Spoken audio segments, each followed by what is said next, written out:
बिस्मिल्लाहिर्रहमानिर्रहीम। सर जी, आज हमारा लेक्चर नंबर 2 है।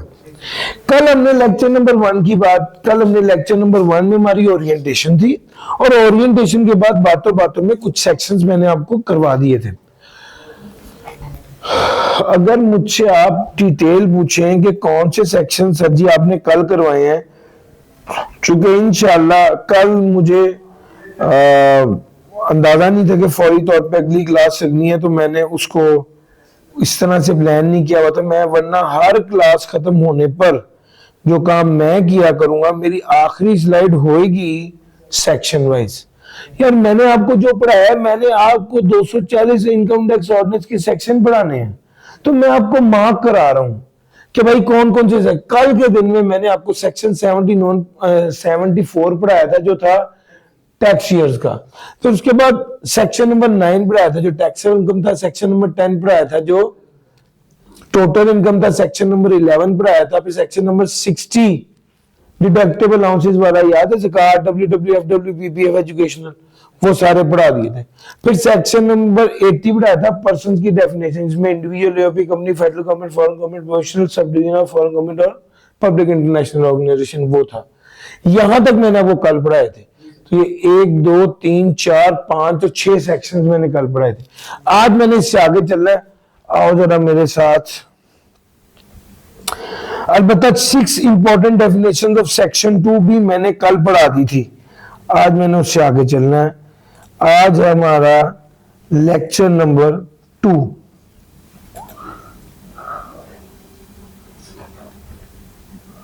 यार कल वाला लेक्चर, जो बच्चे कल नहीं आए, कल वाला लेक्चर जरूर नहीं। कल मैंने कुछ बुनियादी बातें की हैं यार, वो बहुत जरूरी है ताकि आपको उस रिदम का पता चले। आपने मुझसे पहले टेक्स्ट पढ़ा हुआ है, हम 4 बार 5 बार एक बात बता देते थे। अब ये सीफैप है, इसमें एक बात एक बार बताई जाएगी, ठीक है? तो ध्यान से सुनना। डन। अब आप भी बड़े हो गए। कहां से आर्टिकल्स कर रहे हैं? यूसर सही को, बस ठीक है। कहां पे टैक्स की कर रहे हैं आर्टिकल? मिक्स ही चल रहा है, ठीक हो गया। आपका कॉम्बो पैकेज है ठीक है। नहीं सर, शुरू करते हैं सर। बिस्मिल्लाहिर्रहमानिर्रहीम। आज की हमारी पहली बात चलिए रेजिडेंट इंडिविजुअल की बात करनी है। रेजिडेंट इंडिविजुअल कौन होता है? हर वो बंदा जो सरकारी मुलाजिम है, रेजिडेंट इंडिविजुअल है। बात नंबर 2, हर वो बंदा जिसका फिजिकल स्टे 183 डेज से ज्यादा है, रेजिडेंट इंडिविजुअल है। हर वो बंदा जो किसी दूसरे मुल्क का रेजिडेंट नहीं है और दूसरे मुल्क में स्टे 182 डेज से ज्यादा नहीं है, तो वो पाकिस्तान का रेजिडेंट है।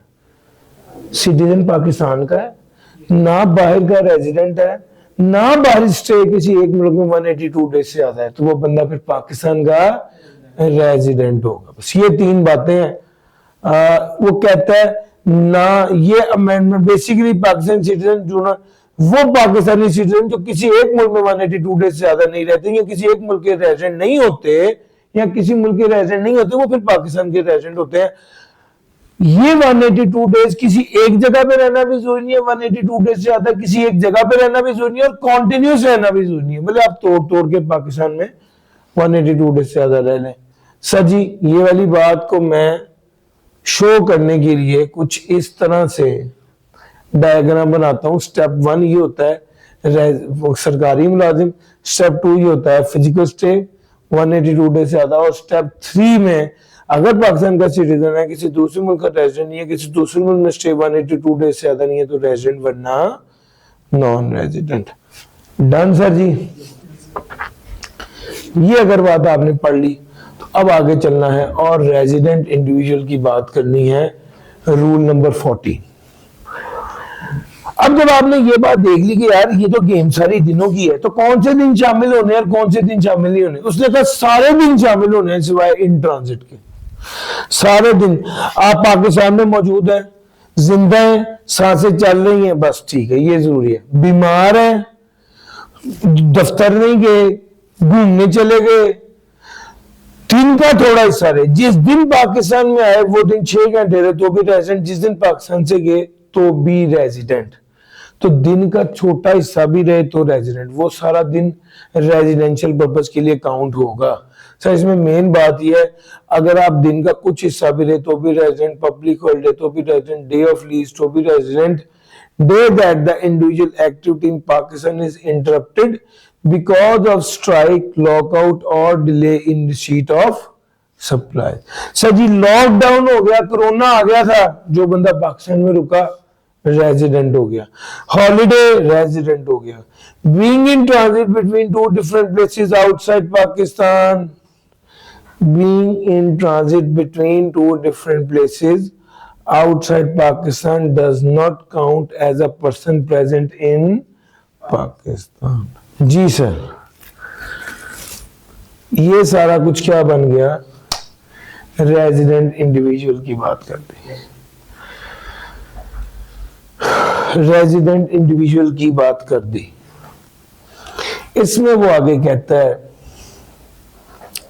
Public holiday, day of leave, day जिस दिन पाकिस्तान में आया, डे जिस दिन पाकिस्तान से गया, ये रूल नंबर 14 आपको बता रहा हूं। सर बीमार था, लॉकडाउन हो गया, हॉलिडे स्पेंड हो गई, being in transit between two different places outside Pakistan does not count as a day present in Pakistan. Sir ji ये रेजिडेंट इंडिविजुअल की बात कर रहे हैं। सर अब अगली बात यह है कि अगर कोई बंदा कनाडा से इंडिया जा रहा है और दरमियान में पाकिस्तान स्टे करता है तो वो वाला दिन काउंट नहीं होगा। अगर कोई बंदा कनाडा से इंडिया जा रहा है, दरमियान में पाकिस्तान स्टे करता है, तो ये इन ट्रांजिट है, इन ट्रांजिट वाला टाइम काउंट नहीं होता। ले सर ये वाली बात आपके साथ हो गई। अच्छा जी ये मैंने आपको बताया, ये सेक्शन नंबर 82 था जो आपको बता दिया। सेक्शन नंबर 83 अब कंपनी की बात कर रहा है। वो कहता है रेजिडेंट कंपनी क्या होती है। हर वो कंपनी रेजिडेंट कंपनी है जो पाकिस्तान के कानून के मुताबिक बनी है, यानी कंपनीज एक्ट 2017 के मुताबिक जो कंपनी है वो रेजिडेंट है। दूसरी बात, हर वो कंपनी रेजिडेंट कंपनी जिसकी कंट्रोल एंड मैनेजमेंट कहां हो, Holi situated in Pakistan at any time, पूरे साल में कभी भी अगर सारे मामला पाकिस्तान में हैंडल हुए तो वो रेजिडेंट कंपनी होगी। जैसे आमतौर पे कंट्रोल एंड मैनेजमेंट के लिए होता है हेड ऑफिस। अगर किसी इदारे का हेड ऑफिस पाकिस्तान में है और वो सारे मैटर्स पाकिस्तान में ही देख रहा है, ऑपरेशंस पाकिस्तान में देख रहा है, तो जनाब इसका मतलब है कि वो क्या हो गया, रेजिडेंट हो गया। इट इज प्रोविंशियल या लोकल गवर्नमेंट इन पाकिस्तान। ये क्या है, ये प्रोविंशियल या लोकल गवर्नमेंट है, ये प्रोविंशियल या लोकल गवर्नमेंट है। सर तीन बातें आपको बता दी, इनकॉर्पोरेटेड और फॉर्म बाय और under any law enforcement in Pakistan, control and management या प्रोविंशियल या लोकल गवर्नमेंट। रेजिडेंट कंपनी की डेफिनेशन है, रेजिडेंट एओपी सेक्शन 84, ये तो बिल्कुल ही सिंपल है, ये दरमियान वाली बात। Control and management of its affairs is situated wholly और पार्टली इन पाकिस्तान, तो वो एओपी रेजिडेंट एओपी होगी। वो कहता है एओपी रेजिडेंट कब होगी, अगर AOP for a tax year is the control and management of the affairs of association is situated wholly और partly in Pakistan at any time in a tax. और सर समझ आ गया, 82, 83, 84, रूल नंबर 14, ये चीजें मैंने कवर करवा दी। एक बार देख लीजिए, 3 मिनट आपके पास है, एक बार गो थ्रू कर लें। अच्छा जी अगली जो बात आपसे करनी है ना, वो टैक्स लायबिलिटी और टैक्स रेट की। कल मैंने आपको टोटल इनकम भी पढ़ा दिया था कि भैया 2 तरह की इनकम होती है, एक जिस पे टैक्स लगना और एक जिस पे टैक्स नहीं लगना। सारी तरह की इनकम को टोटल किया तो टोटल इनकम बन गई। टोटल इनकम के बाद एनटीआर वाली इनकम अलग की, एनटीआर इनकम में से डिडक्टेबल अलाउंस लेस किया तो टैक्सेबल इनकम आ गई। टैक्सेबल इनकम पर रेट अप्लाई करना होता है, टैक्सेबल इनकम पर रेट अप्लाई करना होता है। कितना, जो इनकम टैक्स ऑर्डिनेंस में दिया है। कहां पर, सर स्केड्यूल नंबर 1 में, इनकम टैक्स ऑर्डिनेंस में स्केड्यूल नंबर 1 में जो आपको रेट दिया हुआ है उतना रेट लगता है। सर इनकम, वो कहता है income shall be imposed on every person having taxable income for each tax at the applicable rates applicable rate क्या है, वो कहता है स्केड्यूल नंबर 1 देख लीजिए, see first schedule part 1 for income for tax rate of individual salaried and non salaried and AOP, see first schedule part 1 division 2 companies के लिए। आ जाओ जरा, अगर मैं आपको ये बताऊं सर जी, सबसे पहले जब भी आप टैक्सेबल इनकम से टैक्स लायबिलिटी की तरफ आना है, सबसे पहले आपने ये देखना है कि ये टैक्सेबल इनकम है किसकी, इंडिविजुअल की है, एओपी की है या कंपनी की है। अगर इंडिविजुअल की है तो फिर देखना है ये सैलरीड है या नॉन सैलरीड है। सैलरीड कौन होगा, अगर 75% इनकम 75% से ज्यादा income under the head salary is greater than income under that salary divided by tax income is greater than 75%, अगर 75% से ज्यादा है income under the head salary divide by tax income is greater than 75%, तो ये salaried है, otherwise ये क्या है, नॉन सैलरीड है। अच्छा, अगर income under the head salary divide by tax income is greater than 75% है तो ये सैलरीड होगी। Identify the slab and calculate tax, आप स्लैब को आइडेंटिफाई करें और टैक्स को कैलकुलेट करें। अगर मैं नॉन सैलरीड की बात करूं तो भैया नॉन सैलरीड पर तो इसका रूल ये कि अगर 75% या उससे कम सैलरी इनकम है तो वो नॉन सैलरी रेट लगेगा। अब रेट अलग-अलग होते हैं, आपको बताता चलूंगा। कंपनी की बात करें तो 29% टैक्स लगता है अगर नॉर्मल कंपनी हो, अगर बैंकिंग कंपनी हो तो 43% है, और अगर स्मॉल कंपनी हो तो 20%।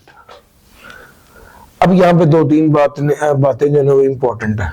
सबसे पहले ये कि ये वाला तो फिक्स हो गया ना, बैंकिंग के लिए 43, नॉर्मल के लिए 29, कंपनी के लिए 20%। एक तरफ ये बात आ गई। दूसरी तरफ हमने ये बात करी सैलरीड कौन है जिसकी इनकम अंडर दैट सैलरी 75% से ज्यादा है, ये वाली बात कवर हो गई।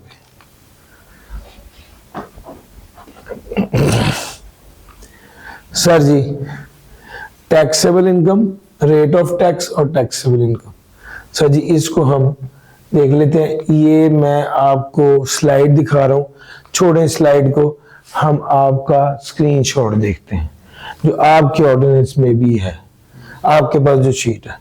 Sir ji, rate of tax imposed on income of every individual और AOP except salaried, non salaried का ये रेट है। इसने नीचे बड़ी काम की बात लिखी हुई है। सर वो सारे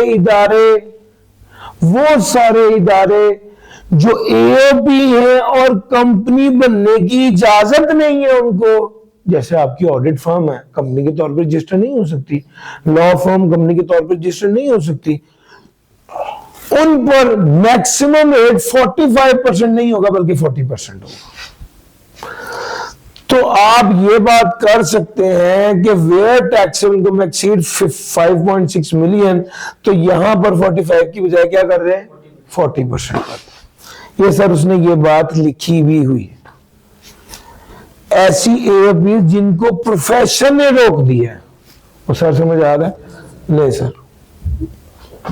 for individual salaried case where taxable salary exceed 75% of taxable income, for individual salaried case taxable salary कितनी है, एक्सीड 75% ऑफ टैक्सेबल इनकम। जी सर, उस पर ये लगेगा, मगर मैं आपको ये क्यों दिखा रहा हूं, मैं तो आपको वो चीज दिखाना चाहता हूं जिसको आप पेपर में साथ ले जाएंगे और आराम से एंजॉय करेंगे। सर ये पेपर में आपने साथ लेके जाना है, मैं इसलिए आपके लिए वर्क बनाया। 6 लाख तक कोई सैलरी नहीं, 6 से 12 ये सारे रेट्स हैं। और इसमें खास बात ये कि अगर पेंशन हो तो पेंशन की बात वैसे आगे पढ़नी थी, चलो आ गई तो सुने। 10 मिलियन तक की पेंशन पर तो कोई टैक्स नहीं लेगा, 10 मिलियन से ज्यादा की पेंशन होगी तो 5% पेंशन मिलेगी। 10 मिलियन से ज्यादा की पेंशन पर 5% पेंशन मिले, 5% टैक्स लगेगा 10 मिलियन से ज्यादा की पेंशन पर। सर जी ये वाली बात इधर आ गई।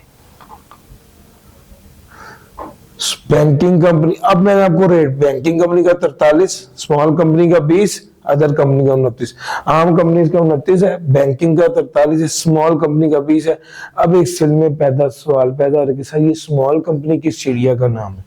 आ जाए सर, पहले पढ़ लेते हैं स्मॉल कंपनी।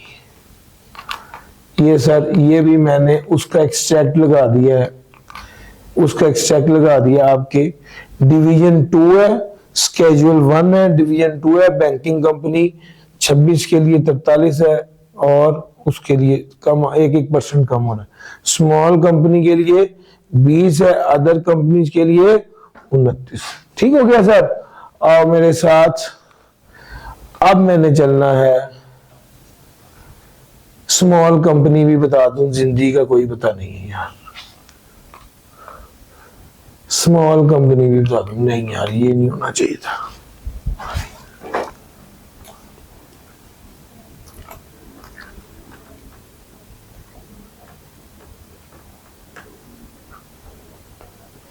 क्योंकि स्मॉल कंपनी में टैक्स बड़ा कम है, तो मैं चाहता हूं कि जरा आपकी तशवीश खत्म हो जाए कि स्मॉल कंपनी की गेम क्या है।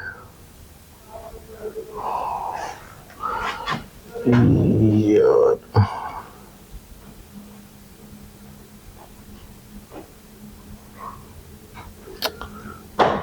बड़ी ज्यादती है भैया। स्मॉल कंपनी की डेफिनेशन मैंने स्लाइड डाली थी, वो मिली नहीं रही। नहीं यार वो स्लाइड नहीं, क्योंकि स्मॉल कंपनी में 20% है, बैंकिंग पे 43 है, अदर पे 29। अच्छा स्मॉल कंपनी की गेम देख लो। Small company means a company registered on और after the first day of July. पहली बात है 1 जुलाई 2005 के बाद रजिस्टर हुई हो, paid up capital plus undistributed reserve, यानी इक्विटी कितनी हो, 50 मिलियन से ज्यादा नहीं होनी चाहिए। एम्प्लॉइज 250 से ज्यादा नहीं होनी चाहिए। टर्नओवर 250 मिलियन से ज्यादा नहीं होनी चाहिए। And is not formed by the splitting up और reconstitution of company already in existence, और formed by the splitting up और reconstitution of a company already in existence, and is not a small or medium enterprise as defined in clause 59A। Sir ji ये सारी चीजें, small company में ये सारी शर्तें पूरी होनी चाहिए। Paid up capital plus undistributed reserve कितना होना चाहिए, not exceeding 50 million. Employee not exceeding 250, turnover, annual turnover not exceeding 250 million rupee, and is not formed by splitting up or reconstitution of a company already in existence, is not a small and medium enterprise as defined in clause 59A। Sir ji ये सारे points, और मुश्किल तो नहीं लग रहा? लो sir, small and medium enterprise ना हो, स्प्लिट ना की हुई हो, एनुअल टर्नओवर 250 मिलियन से ज्यादा ना हो, एम्प्लॉय 250 से ज्यादा ना हो, और paid up capital not exceeding 50 million, 50 million से ज्यादा ना हो। जी सर,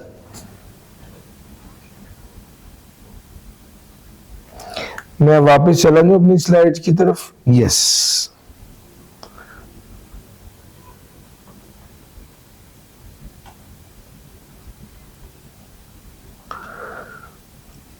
अच्छा जनाब, यार ये आ रही थी, मैं 59A भी, मैं उसको ज्यादा ही आगे ढूंढने लग गया।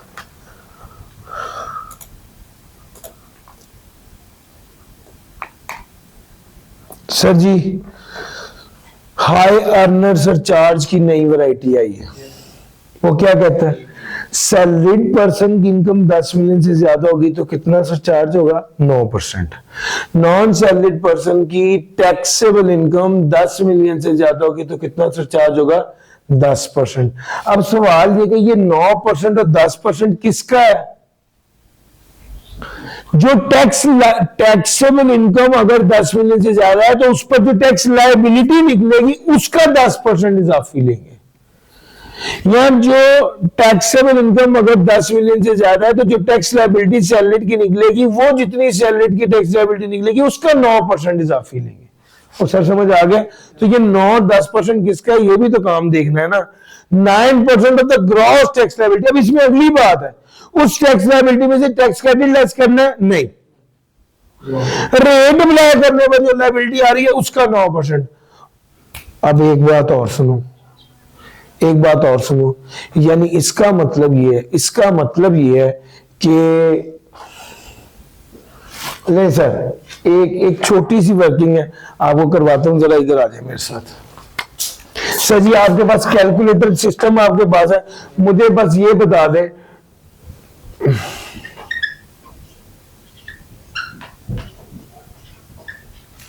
एक सीए फर्म है,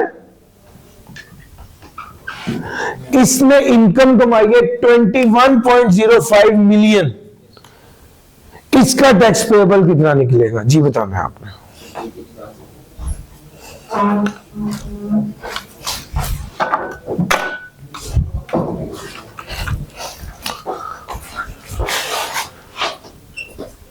$2,105,000 जी, ये टैक्सेबल इनकम है किसकी? एक सीए फर्म की। इसकी टैक्स लायबिलिटी बताइए।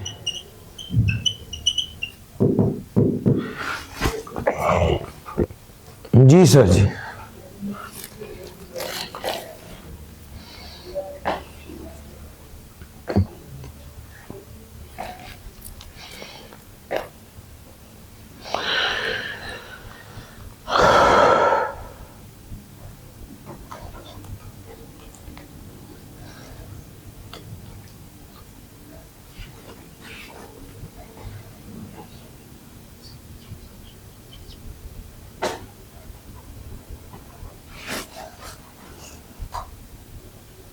सर जी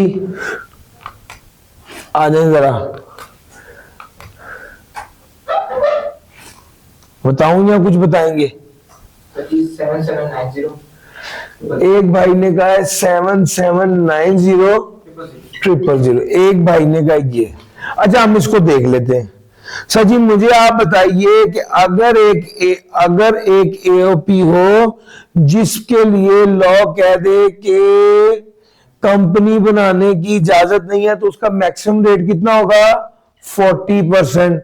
सो टेक्निकली 2,105,000 में से माइनस करना था आपने, 5.6। अब इनके ख्यालात बदल गए हैं, लेकिन 2,105,000 में से माइनस करना था आपने 5.6 मिलियन,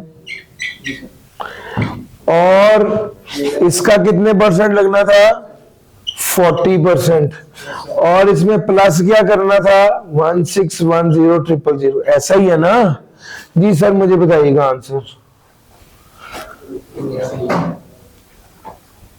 आप अभी भी इसी बात पे कायम हैं? जी सर बताइएगा आंसर। ओ कुछ तो करो दोस्त।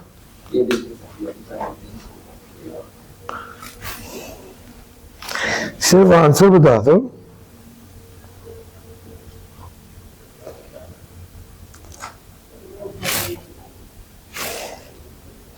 सही कैलकुलेट कर 2,105,000 माइनस 5,600,000 इसका 0.4 प्लस 1,610,000 7,790,000। सर भाई ने कहा 7,790,000। क्या ये आंसर ठीक है? नहीं ठीक सर जी, क्योंकि इसके अंदर हायर नर्सर चार्ज भी डालना था जो था 10%। सर जी 7,790,000। सर मैंने टैक्स पेबल का है ना, तो इसको जमा करेंगे तो फिर आपका आएगा जी सर, इंटू 1.1 करेंगे तो 8,569,000। सर जी ये हमारा आंसर बनता है। डन है। जो 2-3 चेंजेस है वो सारी से एक एग्जाम्पल में कवर हो गई। चलूं आगे सर जी, Yes, sir. और मेरे साथ चल रहे हो? Yes, sir. Yes, sir. बस डन हो गया यार। स्मॉल कंपनी की बात मेरे दिल में आ रही थी बड़ी जोर से, मैंने कहा यार ये तो करूं, हालांकि वो स्लाइड ये थी। इक्विटी 50 मिलियन से कम होनी चाहिए, एम्प्लॉय 250 से कम होने चाहिए, टर्नओवर 250 मिलियन से कम होने चाहिए, और Splitting. split up is not formed by the splitting up or the reconstitution of company already in existence। ये स्मॉल और मीडियम एंटरप्राइज नहीं होनी चाहिए। स्मॉल और मीडियम एंटरप्राइज क्या होती है? सेक्शन 153 में पढ़ेंगे। Apportionment of deduction. अपॉर्शनमेंट किसको कहते हैं? तकसीम करने को। ये कब किया जाता है तकसीम? जब एक खर्चा 2 बिजनेस हेड में जा रहा है, जब एक खर्चा, 2 बिजनेस हेड जब खर्चा मुश्तरका हो, जब खर्चा मुश्तरका हो। जरूरी नहीं है कि 2 हेड का खर्चा हो, कुछ इनकम एनटीआर है, कुछ एफटीआर, खर्चा कॉमन है, तब भी कोई with in head of income, एक स्पेकुलेशन है, एक नॉन स्पेकुलेशन है, खर्चा कॉमन है, तब भी। गेम समझ आ रही? खर्चा कॉमन हो तो अपोर्शनमेंट होना, खर्चा कॉमन हो तो अपोर्शनमेंट होनी है। खर्चा कॉमन हो तो अपोर्शनमेंट होनी है। जब एक से ज्यादा हेड ऑफ इनकम हो, खर्चा कॉमन हो तो अपोर्शनमेंट होनी है। जब derivation of taxable income and any class of income subject to FTR. तीसरा, derivation of income chargeable to tax under any head of income and to some other purpose.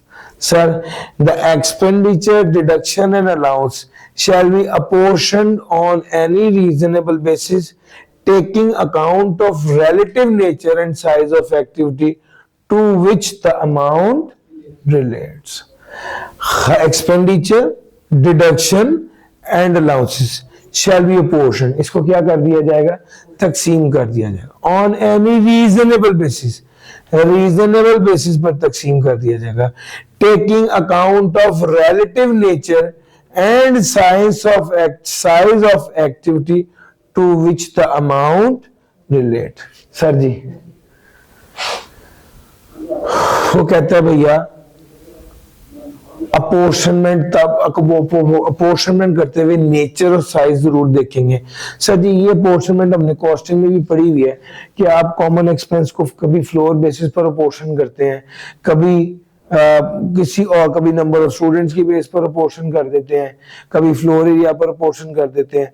तो हम इसकी अक्सर स्टूडेंट्स को एक कॉमन जनरल एग्जांपल देते हैं कि या जब लड़के इकट्ठे जाते हैं तो वो क्या करते हैं, या हमारी घर फैमिली में जब बिल शेयरिंग होती है तो किस तरह सब मीटर के जरिए शेयर करते हैं, वो सारी अपोर्शनमेंट की एग्जांपल होती है। लेकिन यहाँ पर हम टैक्स की स्पेसिफिक बात करें तो भैया हम ये बात कहते हैं कि एक ड्राइवर हमने रखा हुआ है और एक ड्राइवर जो है, इफ इट वर्क्स नहीं, वो बहुत आगे चला जाएगा। ये लें सर, एक ड्राइवर हमने रखा हुआ है, वो जनाब बिजनेस का काम भी करता है और फारिग होते ऊपर भी चला लेता है।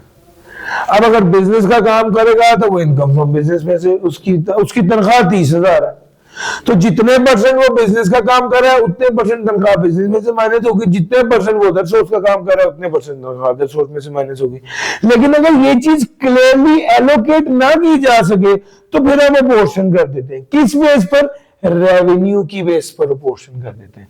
बिजनेस का रेवेन्यू 2 लाख है, अदर सोर्स का 1 लाख है, तो 2 लाख डिवाइड बाय 3 लाख कर देंगे और ये 1 लाख डिवाइड बाय 3 लाख कर देंगे। यार मुश्किल तो नहीं लग रहा? ये असल में बात की थी आपने अपोर्शनमेंट की।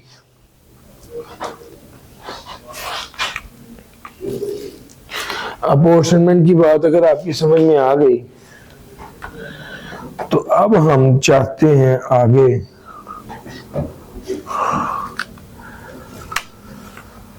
सर जी इस सेक्शन के साथ कुछ रूल्स हैं।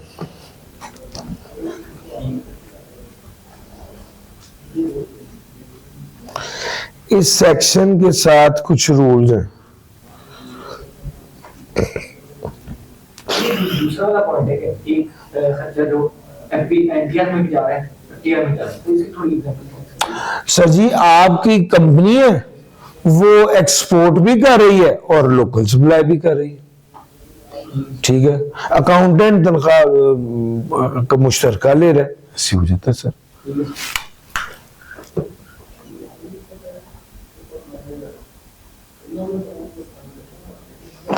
अच्छा जी, ये रूल नंबर 13 है अपोर्शनमेंट के लिए, ये मैं आपको पढ़ाएंगे। रूल नंबर 13 अपोर्शनमेंट की बात करता है। वो कहता है अपोर्शनमेंट तब होती है जब एलोकेशन ना हो सके। यानी अगर आपको क्लियरली पता हो कि ये वाला ड्राइवर बिजनेस के लिए कितना टाइम देता है और अब ऊपर कितने टाइम के लिए चलाता है, फिर तो मसला ही नहीं, इसका मतलब फिर तो एलोकेट हो गई। हाँ, अगर एलोकेट नहीं हो सकती फिर अपोर्शन होगी। सब जब अपोर्शन होगी तो किस बेस पर होगी? रेवेन्यू की बेस पर होगी। जब अपोर्शन होगी तो किस बेस पर होगी? रेवेन्यू की बेस पर होगी। Gross receipt for the class of income divided by gross receipt for all class of income multiply by amount of expense. While allocating the common expenditure, deduction and allowance, particularly selling expense, the nature and source of income. Sir ji, जब आप allocate कर रहे हो ये जरूर देखें कि जिसको allocation की जा रही है उसके हिस्से ये खर्चा आता भी है या नहीं। फॉर एग्जाम्पल, अगर इसी बंदे की इनकम फ्रॉम बिजनेस भी, इनकम फ्रॉम अदर सोर्स पर कैपिटल गेन भी है, तो क्या ड्राइवर की सैलरी कैपिटल गेन पर तकसीम होगी? नहीं। जिस हेड से रिलेटेड खर्चा है उसी हेड को ही तकसीम होना है ना उसने। सर जी, सेल कमजोर हो गए। वो कहता है भैया ये जो आप अपोर्शनमेंट करेंगे ना, इस वर्किंग को चार्टर्ड अकाउंटेंट सर्टिफाई करेगा। ये अपोर्शनमेंट की वर्किंग को चार्टर्ड अकाउंटेंट सर्टिफाई करेगा और ये सर्टिफिकेट जो है shall be accepted by CIR. ये certificate commissioner inland revenue accept कर लेगा अनलेस जो डिफरेंस है वो 10% से ज्यादा ना हो। यानी अगर 10% तक का डिफरेंस होगा तो वो कबूल कर लेगा, अगर 10% से ज्यादा का डिफरेंस होगा तो ये वाली वर्किंग कमिश्नर साहब रिजेक्ट कर देंगे। आपने एलोकेशन की वर्किंग की, एलोकेशन की वर्किंग को सर्टिफाई किससे करवाया? चार्ट अकाउंटेंट सीएमए से।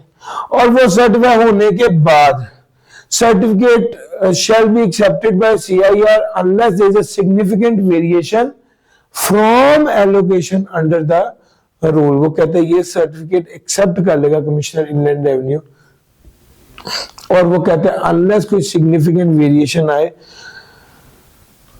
अनलेस कोई सिग्निफिकेंट वेरिएशन हो। सिग्निफिकेंट वेरिएशन को भी उसने डिफाइन कर दिया 10%। 10% तक से कम का फर्क हो, प्लस या माइनस, वो कबूल कर लेगा कमीशन। अगर इससे ज्यादा हुआ तो वो एक्सेप्ट नहीं करेगा। जब एलोकेट किया जाएगा तो आपने, यार इसने फॉर्मूला, अच्छा फॉर्मूला मैंने डाला हुआ था, ये लिखा हुआ है, gross receipt from class of income divided by gross receipt from all class of income multiply amount of expenses. तो अगली बात ये कर रहा है सर जी, अगर आप, तो अगली बात ये कर रहा है कि अगर आप जो कॉमन एक्सपेंसेस को एलोकेट करें तो उनकी नेचर और सोर्स को जरूर कंसिडर करें। While allocating the common expenditure, deduction and allowance, the nature and source of each class of income must be taken into account.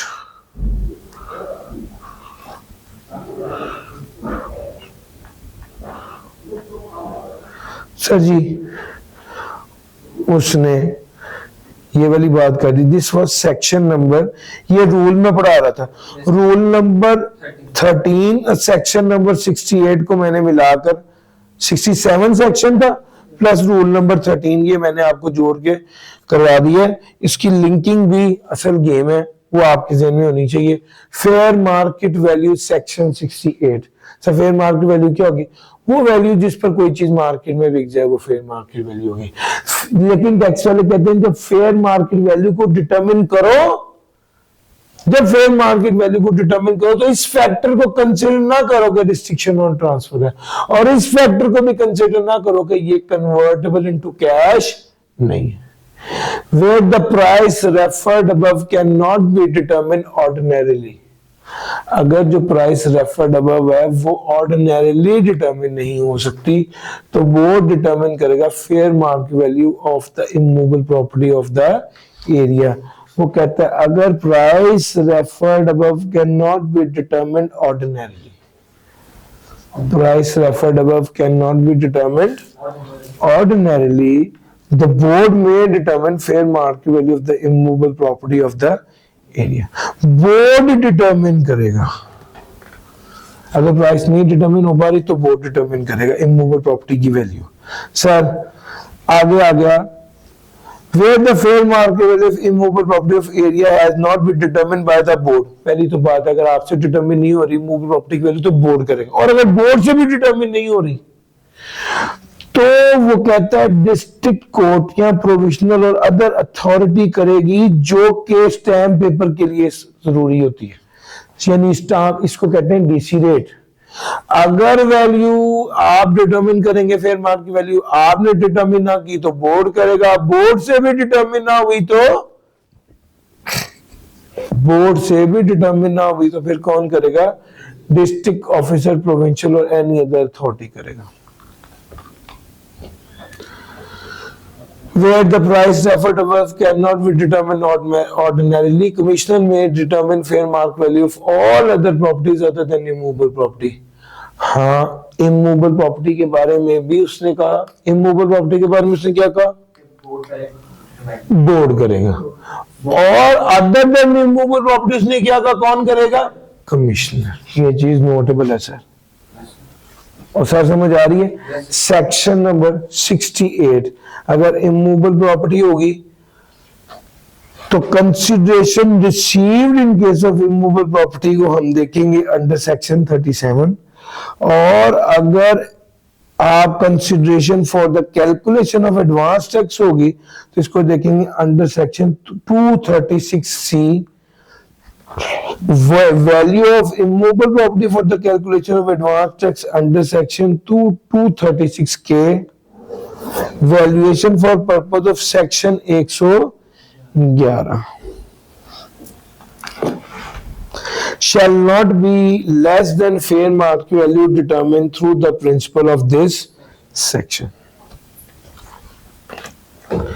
वो कहता है immovable property के केस में consideration received in case of disposal या consideration for calculation of advance tax या value of immovable property for calculation of advance tax. Sir ji जब खरीदी है तब जब खरीदी है तो सेक्शन जब खरीदी है तो सेक्शन 236K के तहत कैलकुलेशन होती है. असल में टैक्स ये विद होल्डिंग का सेक्शन है, इंशाल्लाह वहां पर जाकर पढ़ेंगे.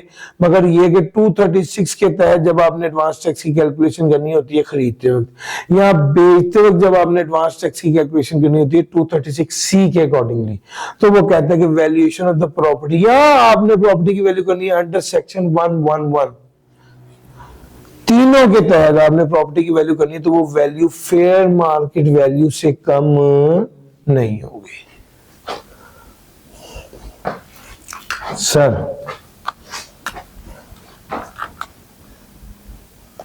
ये सेक्शन सारे डिटेल में पढ़ेंगे.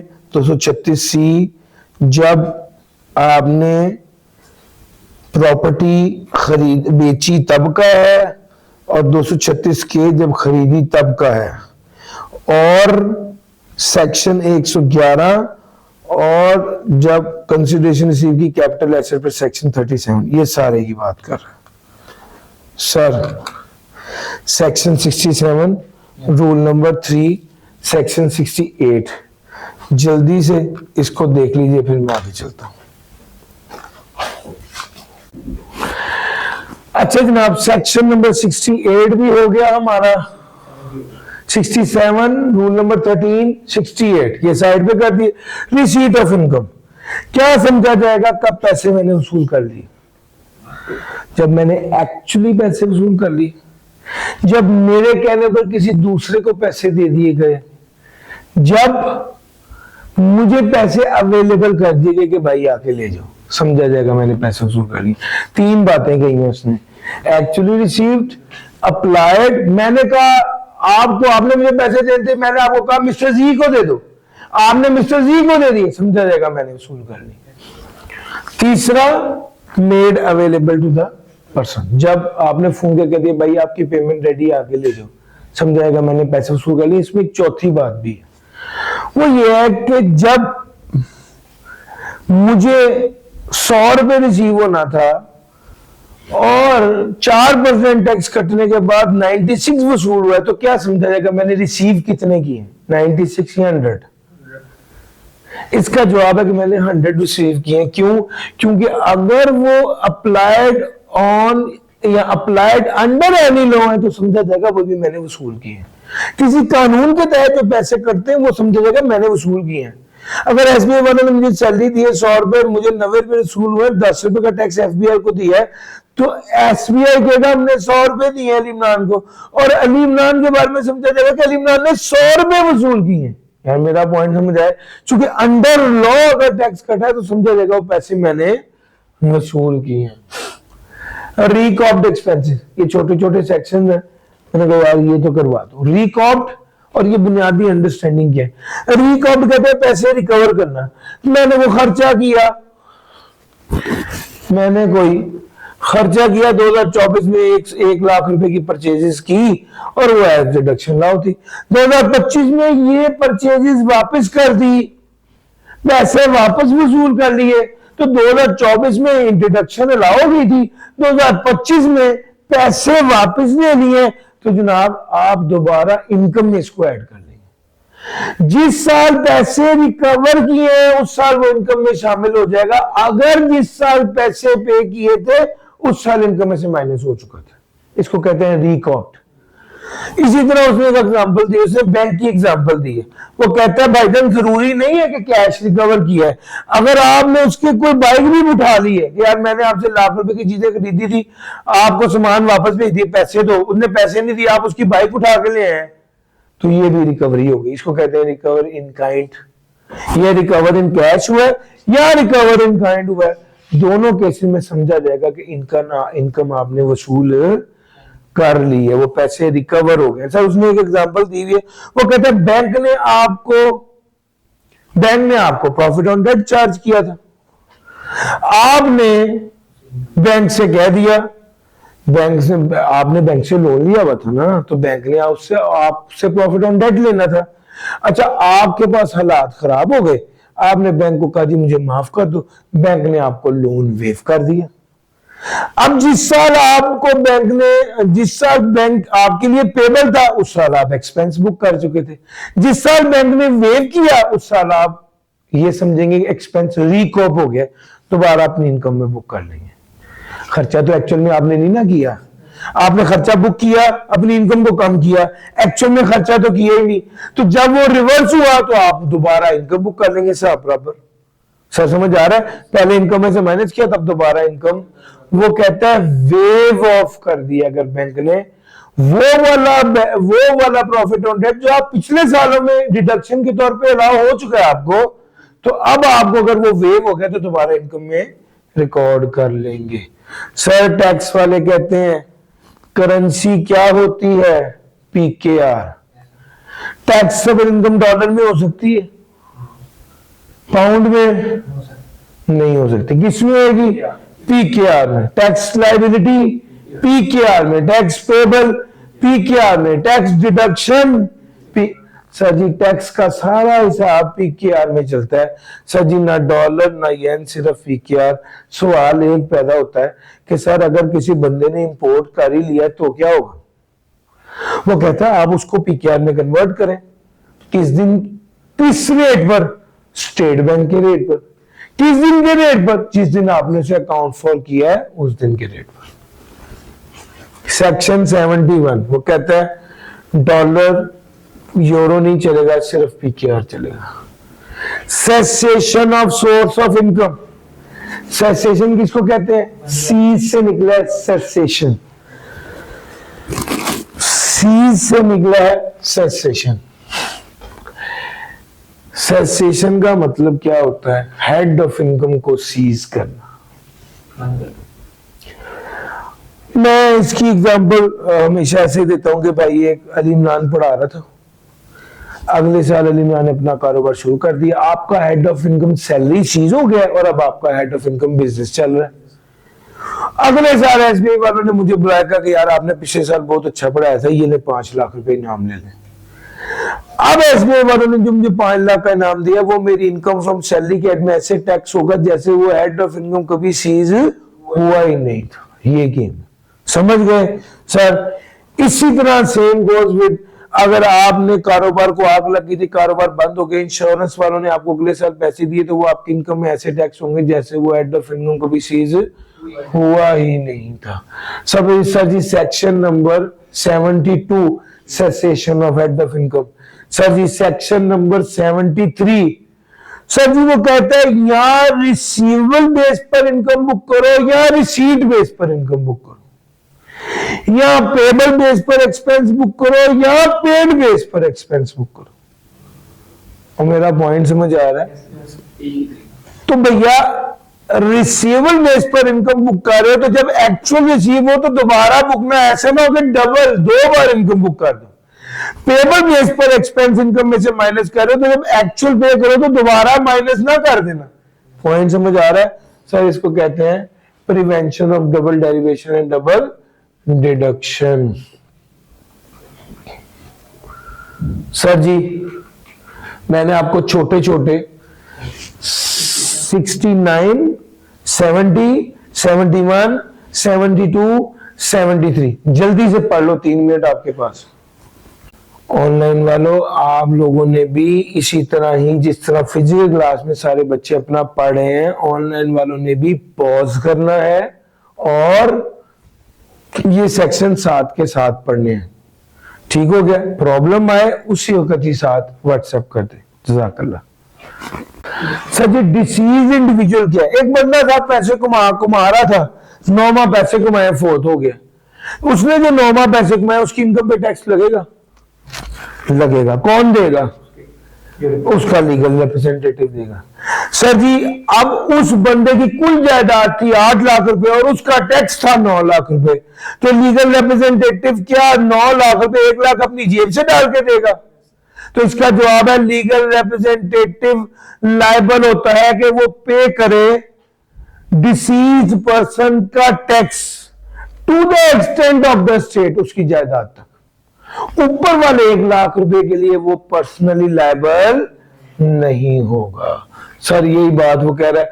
अब सवाल ये है कि वो डिसीज, वो कहता है टैक्स जो डिसीज, वो कहता है अगर टैक्स मरने वाले के खिलाफ कोई कानूनी कार्रवाई शुरू होने वाली थी तो वो कानूनी कार्रवाई उसके लीगल रिप्रेजेंटेटिव के खिलाफ शुरू की जा सकती है। मरने वाले के खिलाफ कानूनी कार्रवाई शुरू हो चुकी थी तो वो उसके लीगल रिप्रेजेंटेटिव के खिलाफ जारी रहेगी। और सर समझ आ रही है दोनों बातें? सर जी ये प्रोसीडिंग की दोनों बातें आपसे बता दी। Liability limited to the extent of the state है, ये वाली बात बता दी। सेक्शन सब सेक्शन 1, 2, 3 और सब सेक्शन 4 क्या है? लीगल रिप्रेजेंटेटिव क्या है? जो रिप्रेजेंट करता है डिसीज पर्सन की स्टेट को और जिसकी लायबिलिटी होती है कि वो टैक्स अदा करे। और any person to whom the estate of the deceased person passes on the death और who intermeddles with such state is also treated as legal representative। बाज़-औक़ात वो बंदा जो असल वारिस होता है उसके अलावा दरमियान में तीसरा बंदा आ जाता है जो वक्ती तौर पे जिसके पास को बच्चा बहुत छोटा होता है, उसके नाम नहीं होती प्रॉपर्टी, उसके जो मरने वाला है उसके भाई के नाम हो जाती ताकि वो कल को बड़ा हो जाए तो उसके नाम हो जाए, बच्चे के नाम हो जाए। तो ये दरमियान में इंटरमेडिएट किया जिस बंदे ने, उस बंदे की लायबिलिटी होगी लीगल रिप्रेजेंटेटिव वाली, उसको भी लीगल रिप्रेजेंटेटिव समझा जाएगा। सर जी ये था सेक्शन 87। कंक्लूजन यही है कि मरने वाला मर गया, पैसा तो इधर ही छोड़ के गया ना, वो जो बंदा उसके पैसे को पकड़ेगा वो पहले टैक्स अदा करे, ये मुख्तसर बात है। लेकिन वो जो बंदा पैसे अदा करेगा वो उसकी जायदाद की हद तक ही लायबल होगा, उससे ज्यादा के लिए लायबल नहीं होगा। ऑथर कोई बंदा 24 माह से ज्यादा तक काम करता रहे, कोई बंदा 24 माह से ज्यादा तक कोई आर्ट रिलेटेड काम करे, कोई किताब बनाए, कुछ स्कल्पचर बनाए, कोई ऐसी एक्टिविटी करे और उसको काम करते करते 24 माह से ज्यादा का अरसा बीत जाए तो फिर जो वो पैसे कमाएगा लमसम, अगर उसने पैसे कमाए तो उसके बाद 2 ऑप्शन है, चाहे तो वो पूरे पैसे इनकम में शामिल करके टैक्स करा ले, चाहे तो इन पैसों को 3 हिस्सों पे तकसीम करके टैक्स करा ले in the preceding 2 year in equal proportion, यानी 3 इक्वल प्रोपोर्शन में टैक्स हो जाए। माइनर चाइल्ड कौन होता है? छोटा बच्चा। माइनर चाइल्ड की बिल्कुल आसान डेफिनेशन मैं आपको बताऊं, जिसका शनाख्ती कार्ड नहीं बना हुआ या नहीं बन सकता वो माइनर। अंडर का 18 और उससे अब माइनर नहीं होता, मेजर हो जाता है। सर क्या माइनर चाइल्ड की इनकम पे टैक्स लगेगा?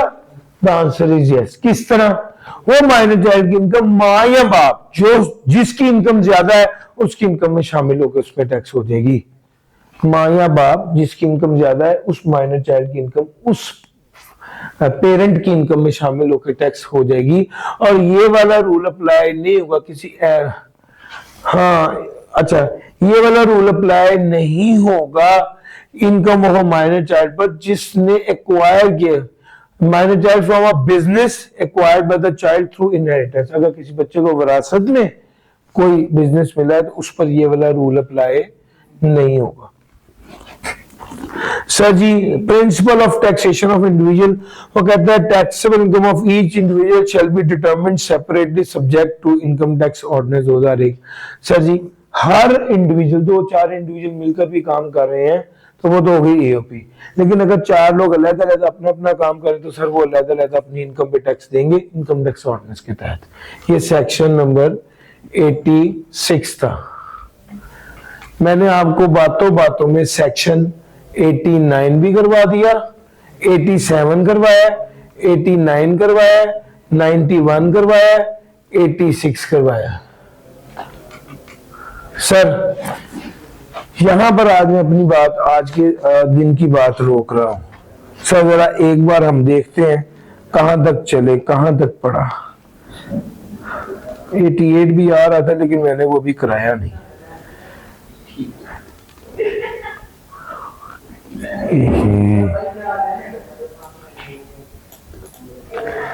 आओ जरा हमने आज क्या क्या किया, मेरे साथ चलो।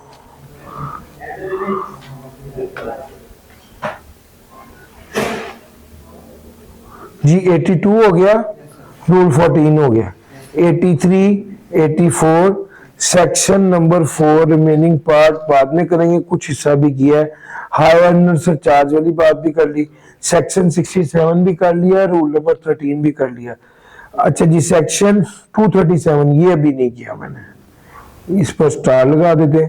सेक्शन 68, 69, 70, 71, 72, 73 ये सेक्शन मैंने कर लिए हैं। और सेक्शन नंबर उसके बाद देखा जाए तो 86 की है। नहीं सर 86 कौन सा बोला?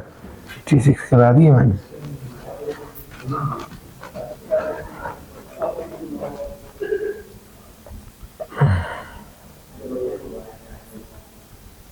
प्रिंसिपल ऑफ टैक्सेशन किया ना सर सेक्शन 86 की।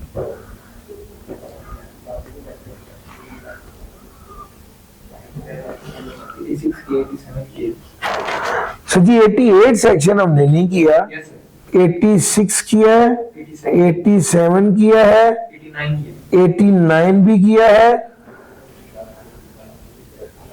86, 87, 89 जी 91 भी किया है, 92 भी किया है।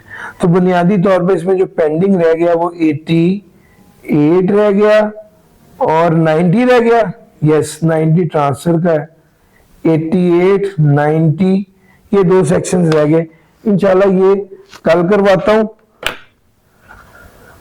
कल यहां से शुरू कराऊंगा और इससे आगे इंशाल्लाह ये कुछ सेक्शन कवर करके इंशाल्लाह कल सैलरी वाले सेक्शन शायद करवा दूं। डन हो गया सर। थीम क्या है? थीम सिंपल है, रोज का काम रोज करें।